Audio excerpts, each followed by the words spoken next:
Olá, boa noite. Boa noite. Intenção do Papa para o mês de abril. Francisco pede oração aos cristãos para que a sociedade reconheça a dignidade das mulheres.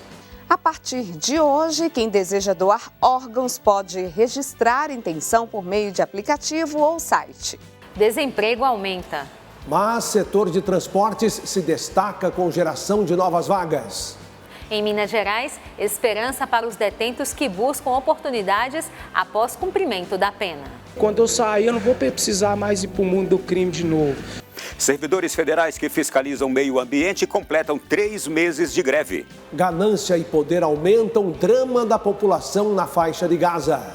Assunto da crônica de Wallace Andrade. E na primeira de 3 reportagens especiais, a história de evangelização em Belém pelos padres jesuítas. Está começando o Canção Nova Notícias. A serviço da vida e da esperança.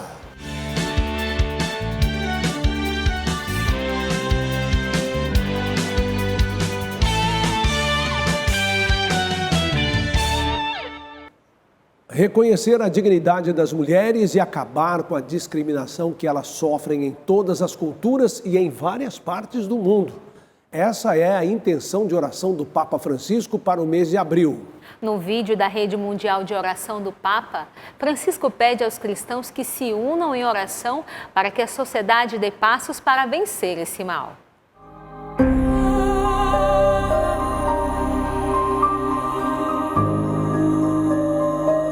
En muchas partes del mundo, la mujer es tratada como primer material de descarte. Hay países donde las mujeres tienen prohibido acceder a ayudas para armar un negocio o ir a la escuela. Incluso en esos lugares soportan leyes que las obligan a vestir de una determinada manera y todavía están en uso en muchos países las mutilaciones genitales.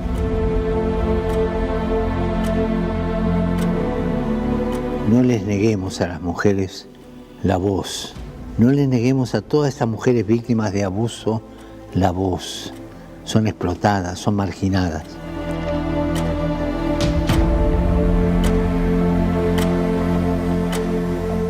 De palabra todos estamos de acuerdo que en el hombre y la mujer tienen la misma dignidad como personas, pero en la práctica eso no ocurre.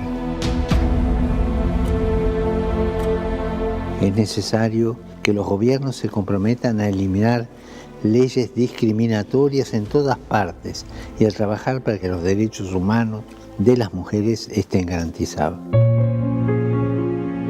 Respetemos a las mujeres, respetémoslas en su dignidad, en sus derechos fundamentales. Y si no lo hacemos, nuestra sociedad no avanzará. Oremos para que la dignidad y la riqueza de las mujeres sean reconocidas en todas las culturas y para que cese la discriminación que sufren en diversas partes del mundo.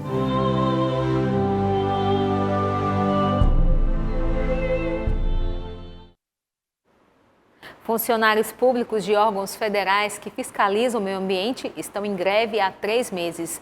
Vamos chamar Ronaldo da Silva, direto de Brasília, que traz detalhes deste assunto. Boa noite, Ronaldo. Olha, também para você, muito boa noite e boa noite para toda a nossa audiência aqui da Canção Nova. Essa greve afeta os serviços de proteção dos biomas. No Cerrado, houve um aumento de quase 20% nos alertas de desmatamento. Com a proximidade do período da seca, há risco de aumentos nos focos de incêndio. A greve atinge 90% do efetivo dos 4.900 servidores do IBAMA, ICMBio e Serviço Florestal Brasileiro. A paralisação começou no dia 2 de janeiro. Os trabalhadores querem atualização da carreira, aumento salarial, realização de novo concurso e equiparação de cargos. A paralisação afeta diretamente o combate ao desmatamento. No centro-oeste do país, os alertas de desmatamento subiram 19%, de acordo com dados do INPE. Em fevereiro, uma área correspondente a cerca de 380 mil campos de futebol foi devastada. E com a chegada do período de seca, o Cerrado pode sofrer ainda mais com a falta de ações de prevenção ao incêndio. Em todo o Brasil, a aplicação de multas caiu 48%. De janeiro a março do ano passado, 295 infrações foram emitidas no Cerrado. No mesmo período de 2024, 155 notificações foram emitidas. Com certeza a gente está tendo as infrações, com certeza a gente está tendo desmatamento e só não está tendo as queimadas porque a gente está num período ainda úmido, né? Mas se a gente estivesse com a greve num outro período, os danos seriam ainda maiores, né? A manutenção da greve por longo período pode afetar os negócios e a imagem do país no exterior. Em 2025, o Brasil vai receber líderes mundiais na COP30, cúpula para debater o combate ao desflorestamento no planeta. Certamente aí o Brasil já está recebendo questionamentos a respeito da continuidade da proteção que o país promove em cima dos seus ecossistemas. Em nota, o IBAMA diz que participa ativamente das negociações com as demais instâncias do governo federal no que diz respeito às demandas dos servidores do Instituto. O órgão ressaltou que os servidores estão trabalhando apenas em serviços internos. E a Agência Nacional de Vigilância Sanitária aprovou a primeira vacina que protege crianças contra a bronquiolite, vírus responsável por infecções respiratórias em bebês. Para gerar a proteção, o medicamento será aplicado nas grávidas durante o 2º ou 3º trimestre da gestação. A vacina deve ser aplicada entre 32 e 36 semanas de gestação. De acordo com os estudos da farmacêutica Pfizer, fabricante da vacina, ao receber a dose, a gestante desenvolve anticorpos que são transmitidos para o bebê. A intenção é que a criança adquira imunidade nos primeiros meses de vida, quando o risco de complicações é muito mais elevado. Também foi autorizada a aplicação preventiva para pessoas a partir de 60 anos de idade. A bronquiolite é uma síndrome respiratória que acomete as vias aéreas. O vírus se multiplica nas células do aparelho respiratório superior, nariz, faringite, laringite e atinge principalmente crianças menores de 2 anos. Segundo a Fiocruz, o número de internações de crianças pelo vírus que pode causar bronquiolite aumentou 45,3% em 14 estados e no Distrito Federal. Camila Castro para o Canção Nova Notícias. Agora vamos falar de política. O Senado decidiu não prorrogar a validade da medida provisória editada pelo governo federal para finalizar o processo de desoneração da folha de pagamento de setores importantes da economia, o que, na prática, mantém a desoneração para municípios com até 156 mil habitantes. O presidente do Senado, Rodrigo Pacheco, afirmou que, pela regra, o prazo de 90 dias para que uma lei de tributos possa valer levaria a efeitos econômicos negativos para as prefeituras. E encerramos por aqui nossa participação hoje. Amanhã estaremos de volta com mais notícias de Brasília. Até lá. Obrigada, Ronaldo. Boa noite. Em diferentes momentos, o Papa Francisco enviou mensagens de esperança aos detentos. Em um deles, o Santo Padre afirmou que as prisões podem se transformar em lugares para se mudar de vida, através de percursos de fé, trabalho e formação profissional. Em Minas Gerais, é por meio do trabalho que os detentos se encontram com a esperança e a chance de mudar o cenário no futuro. Tênis de mesa ou ping-pong? Qual nome você dá a este esporte? Qualquer um dos dois está correto. Para ter uma mesa profissional como essa, é preciso desembolsar cerca de R$3.000. Uma parceria da Secretaria de Estado de Justiça e Segurança Pública de Minas Gerais com a Federação Mineira de Tênis de Mesa vai produzir dispositivos desses a um custo bem mais baixo. É o projeto Mesas Solidárias. A iniciativa nasceu dentro do complexo penitenciário Nelson Hungria, em Contagem, região metropolitana de Belo Horizonte. A federação se encarrega de fornecer todos os insumos para a fabricação da mesa, que vão diretamente na mesa, né? Madeira, metalon, parafuso, porca e tal. E o Estado fabrica as mesas com a mão de obra dos detentos e com o gasto dos consumíveis das oficinas, tanto de serralheria quanto de marcenaria. A gente hoje emprega cerca de 15 IPLs que foram qualificados em serralheria, marcenaria e pintura para poder confeccionar essas mesas. Eles passaram por um processo de instrução. Todas as etapas são desenvolvidas aqui. Pintura, serralheria e marcenaria. A mesa sai daqui pronta e entregue para a federação. A expectativa é que inicialmente sejam produzidas 1.000 mesas de ping-pong. Os dispositivos serão instalados em cerca de 100 centros de treinamento público no interior do estado e vão beneficiar aproximadamente 12.000 pessoas nos próximos 3 anos. 1/3 das mesas ficam com o estado e 2/3 com a federação. Como que vai funcionar esse centro de treinamento? A prefeitura cede um espaço onde é possível montar essas mesas e a Secretaria de Educação encaminha as crianças. No momento em que ele instala o centro de treinamento, ele acaba fazendo um vínculo com a federação. Então a gente vai ensiná-los a fazer curso de árbitros, cursos de técnico, ensinar a jogar, ensinar a fazer campeonato e aí assim a gente expandir para o interior. Essa é a ideia. Para o detento que atua no projeto, 3 dias de trabalho representam 1 dia a menos na prisão e mais oportunidades para se preparar para voltar à sociedade.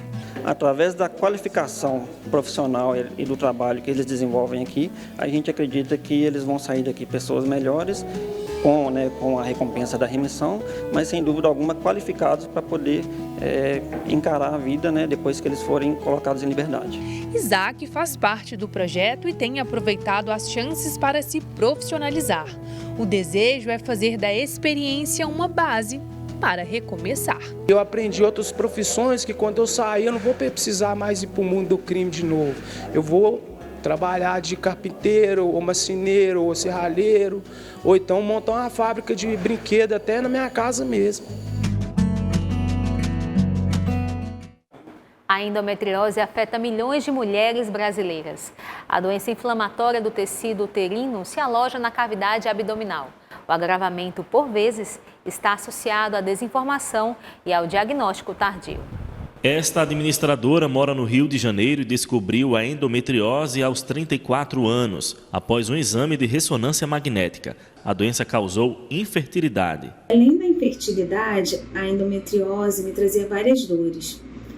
Dores incapacitantes, cólicas, prostração, dores nas pernas. Uma doença que ela não tem cura. A endometriose é uma doença que ela é caracterizada pela implantação de focos de endométrio. O endométrio é o tecido que ele reveste o útero por dentro.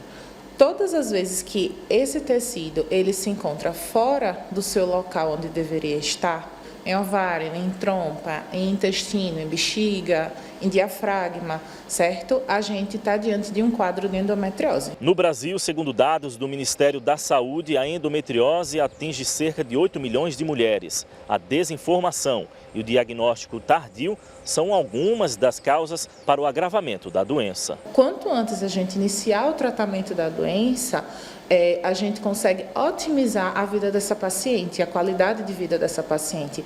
É uma paciente que ela vai voltar às suas atividades normalmente, que ela não vai ter uma incapacitância cíclica, ela não vai ter que faltar trabalho, faltar faculdade, faltar escola por conta de dores. O tratamento pode ser feito por medicamentos ou cirurgia. E após essa cirurgia, eu melhorei minhas dores, eu não sinto mais dores. Hoje eu realizo atividades físicas, eu trabalho, melhorou muito minha qualidade de vida. Atividade física e alimentação saudável tem que ser mantida constantemente para que a gente também tenha um tratamento eficaz. Brasileiros que desejam doar órgãos agora podem registrar a intenção por meio do aplicativo ou site do Conselho Nacional de Justiça. Vamos então a São Paulo com Elane Gomes, que tem mais informações sobre esses assuntos. Boa noite, Elane. Olá, boa noite para vocês em nossa central de jornalismo e a todos que nos acompanham. Olha, as famílias continuam responsáveis por autorizar a doação em caso de morte encefálica. Porém, com registro no aplicativo ou no site da intenção de doar, a decisão por parte dos familiares pode ficar mais rápida. Diego descobriu a insuficiência renal em 2017. Os médicos investigaram o caso e chegaram à conclusão que ele precisava de um transplante. Então já foi feito todo o processo de exame, de preparação, e aí começou-se a procurar, então, entre meus parentes, se achava algum doador compatível. E, graças ao bom Deus e Nossa Senhora Aparecida, eu tive a feliz notícia de saber que o meu irmão, o primeiro que fez o teste, era 100% compatível, então foi ele que me doou, né, em um gesto muito bonito. Para facilitar o processo de doação de órgãos, o Conselho Nacional de Justiça lança a campanha Um Só Coração, seja vida na vida de alguém, em parceria com o Ministério da Saúde, oportunidade de registrar o interesse em se tornar um doador. A ideia é permitir que os familiares tenham conhecimento dessa decisão.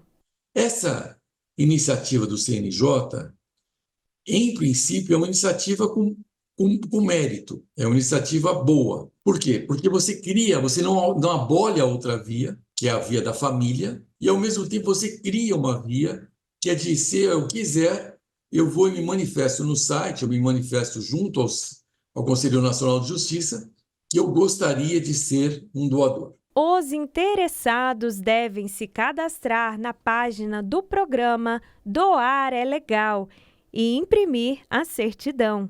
Para a Associação Brasileira de Transplante de Órgãos, a iniciativa pode reduzir a fila de procedimentos no país. Acho que a intenção é interessante, acho que a normatização precisa ser vista com cuidado e acho que o esclarecimento, até pelo que nós já passamos no passado, no Brasil mesmo, precisa ser muito bem esclarecido para que uma boa intenção não naufrague. A taxa de desemprego voltou a subir no Brasil depois de meses consecutivos de desaceleração. Os dados são da Pesquisa Nacional por Amostra de Domicílios do IBGE. Acompanhe os detalhes na reportagem. Até agosto do ano passado, Magali estava desempregada. A cantina a chamou para um trabalho temporário e em fevereiro deste ano teve a carteira assinada. Agora a gente trabalhando registrado já é bom que é mais seguro, né? Fixo, né? A casa enxugou o quadro na pandemia, mas aos poucos retoma as contratações. O movimento já voltou aos níveis de pré-pandemia, somente o delivery que aumentou bastante o faturamento em relação a níveis anteriores. E por conta disso a gente acaba contratando mais pessoas para trabalhar. O que acontece neste restaurante reflete uma pequena variação positiva do que vem acontecendo no setor de serviços de alimentação. A ocupação nesta área cresceu 1,3% no trimestre de dezembro a fevereiro deste ano, segundo o IBGE. Mas no quadro geral, o desemprego subiu em todo o país. A taxa vinha caindo desde março do ano passado, quando estava em 8,8%. Ao longo de 2023, a desocupação foi reduzida, mas no trimestre de dezembro a fevereiro deste ano, o nível de desemprego voltou a subir, atingindo 7,8%, um aumento de 0,3 pontos percentuais. O motivo, segundo o IBGE, é que teve mais gente saindo em busca de trabalho. Então, o trabalhador, quando ele percebe que há um cenário de melhoria, ou seja, os trabalhos estão voltando, as empresas estão voltando a contratar, esse trabalhador passa a tomar a decisão de procurar o mercado de trabalho. Então, quando você tem uma mudança de cenário, essas pessoas passam a ter uma expectativa positiva. É claro que muitas barreiras ainda persistem no mercado de trabalho, mas isso sinaliza e pelo menos um percentual acaba tomando essa decisão de voltar. Com o avanço de mais de 5% no período, o setor de transportes, armazenagem e correios foi o único em destaque, com geração de novas vagas. Agropecuária e administração pública tiveram reduções de postos de trabalho. Os demais 8 setores avaliados pelo IBGE não apresentaram resultados expressivos. Quando um segmento da economia aquece, reacende a esperança de muita gente. Contratamos em janeiro, né? Pretendemos ainda contratar agora antes do inverno, provavelmente contrataremos de novo. Temos 2 vagas em aberto. Dinheiro no bolso no fim do mês é bom demais. Bom demais. E a gente trabalha feliz também, né? Porque a gente está num lugar que a gente se sente bem, a gente trabalha bem também. O serviço rende, né? As fortes chuvas que afetaram principalmente os estados do Rio de Janeiro e Espírito Santo ainda não foi esquecida pelos que perderam vidas e bens materiais. Em Mimoso do Sul, uma das 13 cidades que decretaram emergência por causa dos temporais da semana passada, os dias são de reconstrução da cidade. É como se uma marcha ré do desenvolvimento tivesse sido engatada na cidade. Depois do temporal, as máquinas são importantes. Vassouras e enxadas, fundamentais. O lamaçal nas ruas mistura detritos e pertences perdidos. Mimoso do Sul ainda parece um cenário de guerra. A promessa é de que a limpeza seja intensa até que toda a sujeira seja retirada do município. Nós lançamos uma operação chamada Operação Saturação de Limpeza, que é para efetivamente tirar a lama e tirar o entulho da cidade, restabelecer a cidade. Quase 1.000 agentes e voluntários se mobilizam. A previsão é de que a retirada de todo o lixo dure ao menos uma semana. Abril começa com alerta para novos temporais no norte, costa do Nordeste e centro-sul do país. A influência da zona de convergência intertropical traz temporais para o Amazonas, sul de Roraima, Pará e Tocantins. E pode ter pancadas de chuva nos demais estados da região norte. Já no Nordeste, uma infiltração marítima vai provocar chuva forte sobre o litoral. Pode chover a qualquer hora entre o Ceará e o Nordeste da Bahia. Um sistema de baixa pressão atmosférica que tem atuado no Paraguai traz nuvens carregadas e chuva sobre o Pantanal, Mato Grosso do Sul e interior de Goiás. Já na região sul, chove pouco, no litoral do Paraná e no Vale do Itajaí, em Santa Catarina, pois o sol volta a predominar na maior parte dos 3 estados, como você vê nessa área mais clara do mapa. E por falar em calor, a gente encerra falando do Sudeste, que depois de um tempo de chuva, encontra alívio. Amanhã o dia será de sol na capital paulista, no litoral de São Paulo, Rio de Janeiro e parte do Espírito Santo. E pode ter chuva passageira nas demais áreas. Vamos às temperaturas? Os termômetros marcam mínima de 18 graus em Porto Alegre e máxima de 35 graus em Cuiabá. Quem busca por áreas de lazer e descanso, como praias, rios e piscinas, deve dar atenção a pequenos detalhes para evitar acidentes. Esse tipo de procura costuma ir até o início do inverno. O alerta é de gente acostumada a salvar vidas. Dados da Sociedade Brasileira de Salvamento Aquático mostram que todos os dias cerca de 16 pessoas são vítimas de afogamento no país. No rio, no mar ou na piscina, algumas dicas são essenciais para evitar acidentes. Piscinas residenciais ou em condomínios sempre cercadas ou com proteção. Isso vai dificultar a entrada de crianças, principalmente nesses ambientes, e vir provocar um acidente. Jovens gostam de pular de cabeça, nesse salto de ponta. Então isso aí é inadmissível, não pode acontecer, pois pode provocar traumas na cervical e vir a acontecer um incidente, um afogamento. Se tem guarda-vida no ambiente, a primeira coisa que você tem que fazer é conversar com o guarda-vida para verificar os riscos que ali existem. Para quem chega à praia, uma das principais orientações aos banhistas é respeitar as sinalizações de risco existentes no local. Nossas bandeiras vermelhas indicam local de risco. Então, uma faixa de 50 metros para um lado para o outro, ali contém o risco. Existem as bandeiras amarelas e as verdes, onde a gente indica o local de médio risco para amarela e de baixo risco para verde. Lembrando que a bandeira verde não quer dizer que não há risco, né? No meio aquático sempre há o risco. Muito importante a pessoa chegando na praia verificar a presença do guarda-vida, verificar as placas, as bandeiras de sinalização, né, para que não entre numa situação de corrente de retorno e possa ser vítima de afogamentos. Bandeira roxa, onde ela indica animais marinhos. Não só água-viva, mas outros animais marinhos, mas o que a gente mais utiliza é para água-viva. Eu penso que a pessoa tem que se cuidar e cuidar dos outros. E a presença dos bombeiros ali é muito importante. Eu vejo eles assim bem atuantes. As crianças precisam ficar supervisionadas o tempo todo.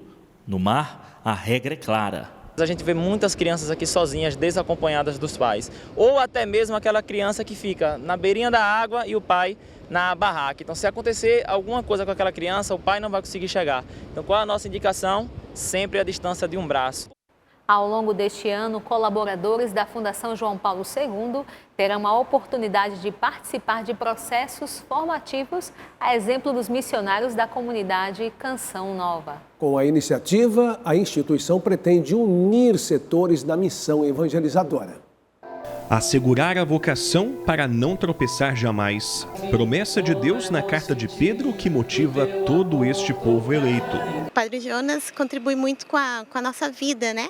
Nos levando até Deus, essa missão maravilhosa aí que é toda a Canção Nova. A gente vê a transformação das pessoas, né? Isso acho que faz toda a diferença na nossa vida também, pessoal.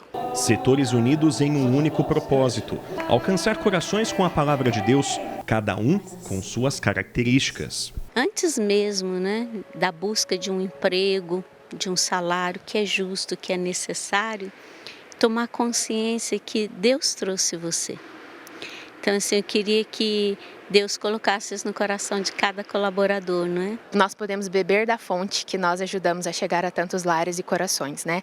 A palavra e a vontade do Padre Jonas que ele deixou para nós ajudamos com o nosso trabalho a chegar a tantos lares e a presença de Deus é muito importante para nos dar sustento no dia a dia. Sonhar a Canção Nova com o Padre Jonas. Este é o projeto proposto para cada pessoa que aqui retribui os dons concedidos por Deus por meio do trabalho santificado.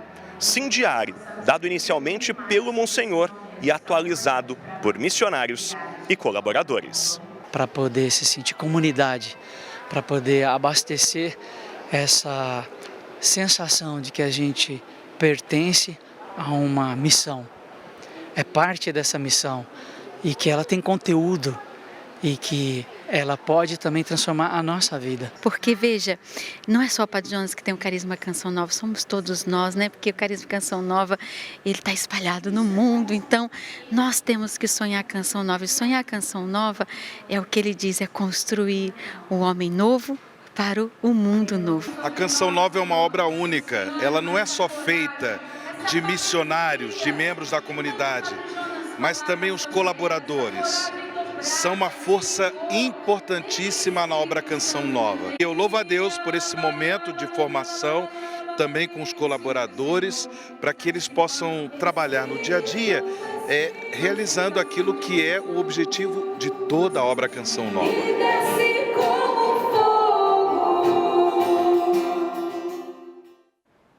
Esta é uma bela iniciativa da Fundação João Paulo II. Este gesto faz a obra florescer, dar frutos de esperança e vida. E acontece porque você, sócio e benfeitor, faz parte também. Vejam só, nós estamos com 8% de nossa meta na campanha do projeto Dai-me Almas neste segundo dia do mês de abril. Quem faz a diferença é você que tem a liberdade para evangelizar com a Canção Nova. Conheça a obra e faça sua doação pelo Pix com a chave pix.doação@cançãonova.com. Obrigado por sua fidelidade. A história de evangelização da capital paraense passa pela chegada dos padres jesuítas. O legado deixado pelos sacerdotes são como frutos colhidos para quem mora em Belém ou visita, seja no campo espiritual ou histórico. É o que vamos ver na primeira de 3 reportagens especiais dedicadas ao trabalho evangelizador da Companhia de Jesus, com Emerson Tersigni e Ronald Oliveira.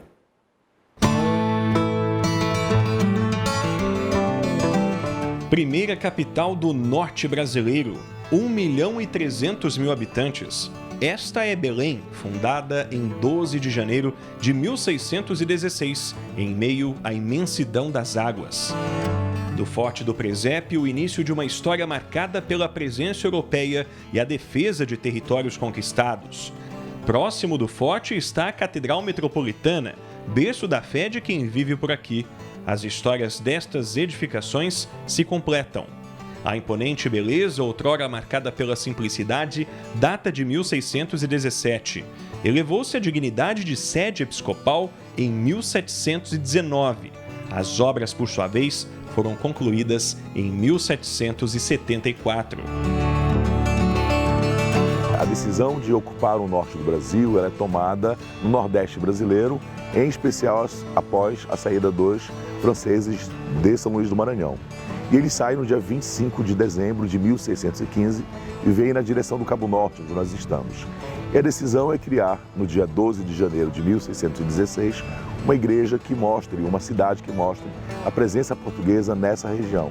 E a decisão foi colocar Santa Maria de Belém, do Grão-Pará.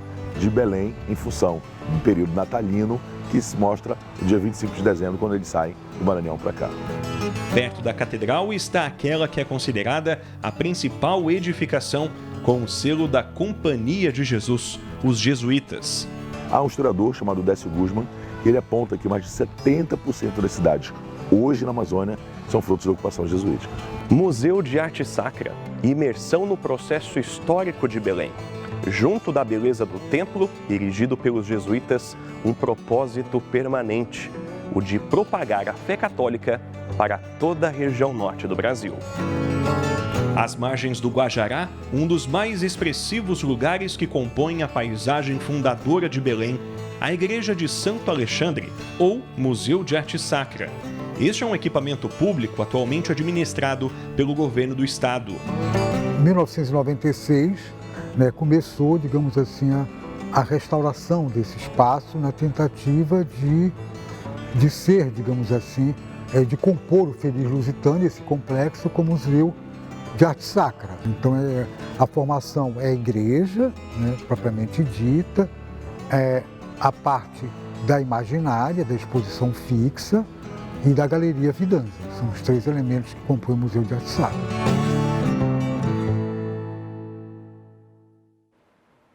Na reportagem de amanhã, nós vamos conhecer o acervo histórico e cultural do Museu de Arte Sacra de Belém. Não perca! Na faixa de Gaza, os conflitos entre Hamas e Israel mostram que a indiferença, a ganância e o poder só aumentam o drama e a fome dos que não queriam estar em guerra. Enquanto os homens poderosos não se entendem, o dom mais precioso está mais ameaçado. Veja na crônica de Wallace Andrade. O som do avião é um alerta aos ouvidos, olhos voltados para o alto. Paraquedas lançados no céu de Gaza lembram o livro de Êxodo, capítulo 16, versículo 4, quando Deus diz a Moisés que iria fazer chover pão do céu e que o povo deveria juntar a porção que fosse suficiente para um único dia. A diferença é que nos paraquedas dos homens, a ajuda humanitária não dá para todos. A comida é para quem vence a corrida. Adultos e crianças disputam a mesma prova.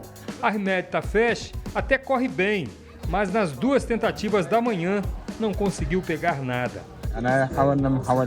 Vou tentar mais uma ou duas vezes. Preciso pegar pelo menos uma lata de feijão para minha família comer hoje.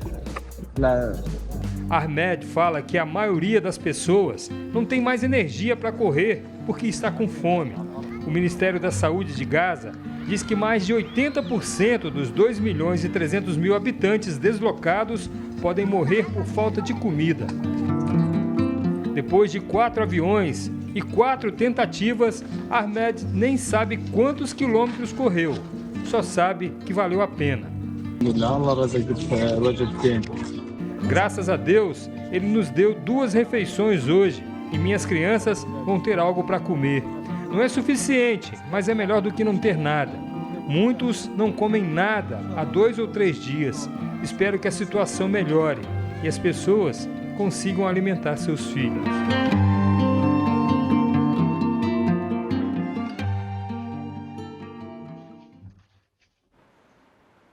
Impressionante a luta pela preservação da vida, pela preservação dos seus, feita por este pai, não é mesmo, Reinaldo? Que a consciência de preservar a vida humana possa chegar cada vez mais ao coração das autoridades. Assista em instantes, a partir de 8 horas, ao programa Pra Ser Feliz, com o Padre Adriano Zandonar, e às 10h30 ao PHN. Boa noite e até amanhã. Boa noite. Passo para você.